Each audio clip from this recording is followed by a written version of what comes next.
Hello friends, நம்ம favourite சீரியலில் அடுத்து என்ன சுவாரஸ்யமாக நடக்குதுன்னு பார்க்குறீங்க. நம்ம விஜய் இருக்கார் இல்லையா, அவர் வீட்டில் இப்போ சந்தோஷமாக இருக்காங்க.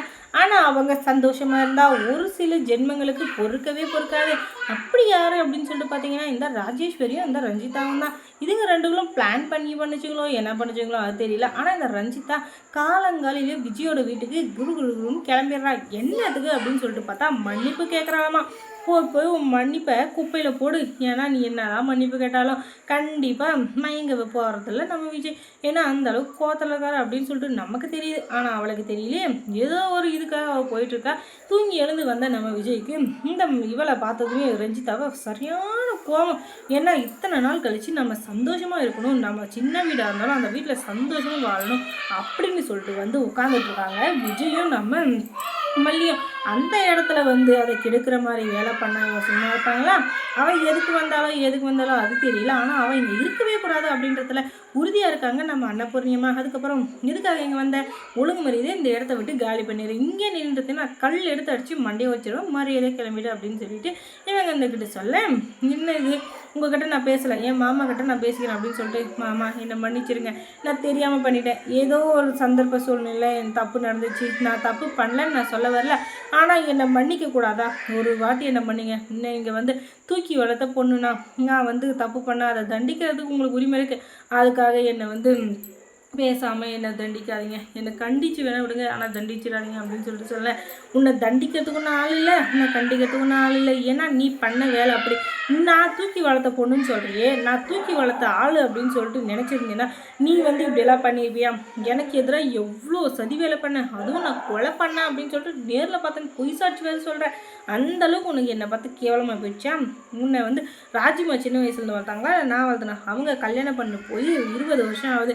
அவங்க மேலே இருக்கிற பாசம் கூட உனக்கு ஏன் மேலே இல்லை. அது பின்னா என்ன அர்த்தம்? என்ன முழுக்கவே பணத்து மேலே தான் இருக்குது.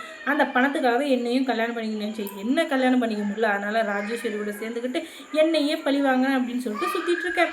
இந்த மாதிரி இருக்கிற உன்னையே நான் எப்படி இனிமேல் ஏற்றுக்குவேன் அப்படின்னு சொல்லி, கண்டிப்பாக உன்னை நான் மன்னிக்கவும் மாட்டேன், இதை நான் மறக்கவும் மாட்டேன், ஒழுங்கு மரியாதை போய்டு அப்படிதான். இல்லை நீங்கள் மன்னிச்சு தான் ஆகணும், உங்கள் காலில் கூட விழுற, தயவு செஞ்சு நான் மன்னிச்சிருங்க அப்படின்னு சொல்ல, நான் மன்னிக்க மாட்டேன் ரஞ்சிதா, நான் மன்னிக்கவே மாட்டேன், உன்னை மன்னிக்கிறதுக்கு நானும் கிடையாது, மன்னிக்க வேண்டிய இடத்துல நீயும் கிடையாது, அதனால் தயவு செஞ்சு கிளம்பிடு அப்படின்னு சொல்ல, நான் போக மாட்டேன், நான் போகவே மாட்டேன், நீங்கள் என்னை மன்னிச்சிட்டேன் அப்படின்னு சொல்லிட்டு ஒரு வார்த்தை சொன்னீங்கன்னா தான் அதுக்கப்புறம் தான் நான் இந்த இடத்த விட்டே கிளம்பும் அப்படின்ட்டு இவன் சொல்ல, ஒரு பட்டு இப்போ போல உன்னை கழுத்தை நினச்சி கொண்டு அப்படின்னு சொல்லிட்டு கையை பயங்கரமாக வாங்குறாங்க. அதுக்கப்புறம் நம்ம மல்லி இருந்துக்கிட்டு, வேண்டாங்க, கீழே இருக்கிற சாக்கடையில் கல்லை தூக்கி போட்டால் அந்த சாக்கடை நம்ம மேலே தான் இருக்கும், அதனால் தயவு செஞ்சு அவளை விட்டுருங்க, அவள் பக்கமே நீங்கள் போகாதீங்க, அவளை வெளியே தள்ள வேண்டியது நம்ம அன்னபூர்ணி பெரியம்மாவோட வேலை, அவங்க எப்படி ஒன்று பார்த்துப்பாங்க, நீங்கள் நடங்க உள்ள அப்படின்னு சொல்லிட்டு நம்ம விஜயை வந்து வீட்டுக்குள்ளே கூப்பிட்டு போயிடுறாங்க நம்ம மல்லி.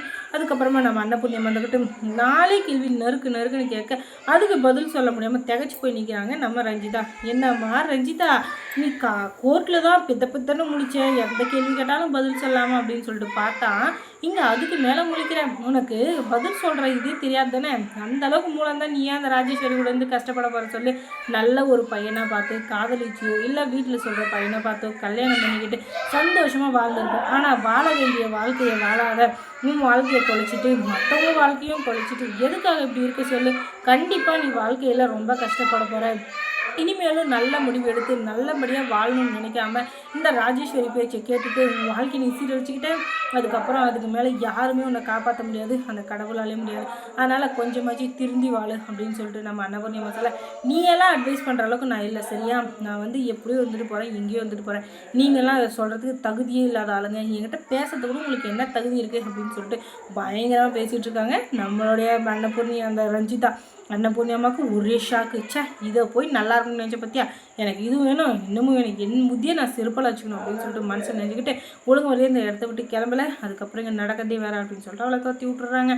அதுக்கப்புறம் மல்லி சீரியலில் என்ன சுவாரஸ்யமாக நடந்திருக்கும் நீங்கள் தெரிஞ்சுக்கணுன்னா நம்ம சேனலில் சப்ஸ்கிரைப் பண்ணுங்கள்.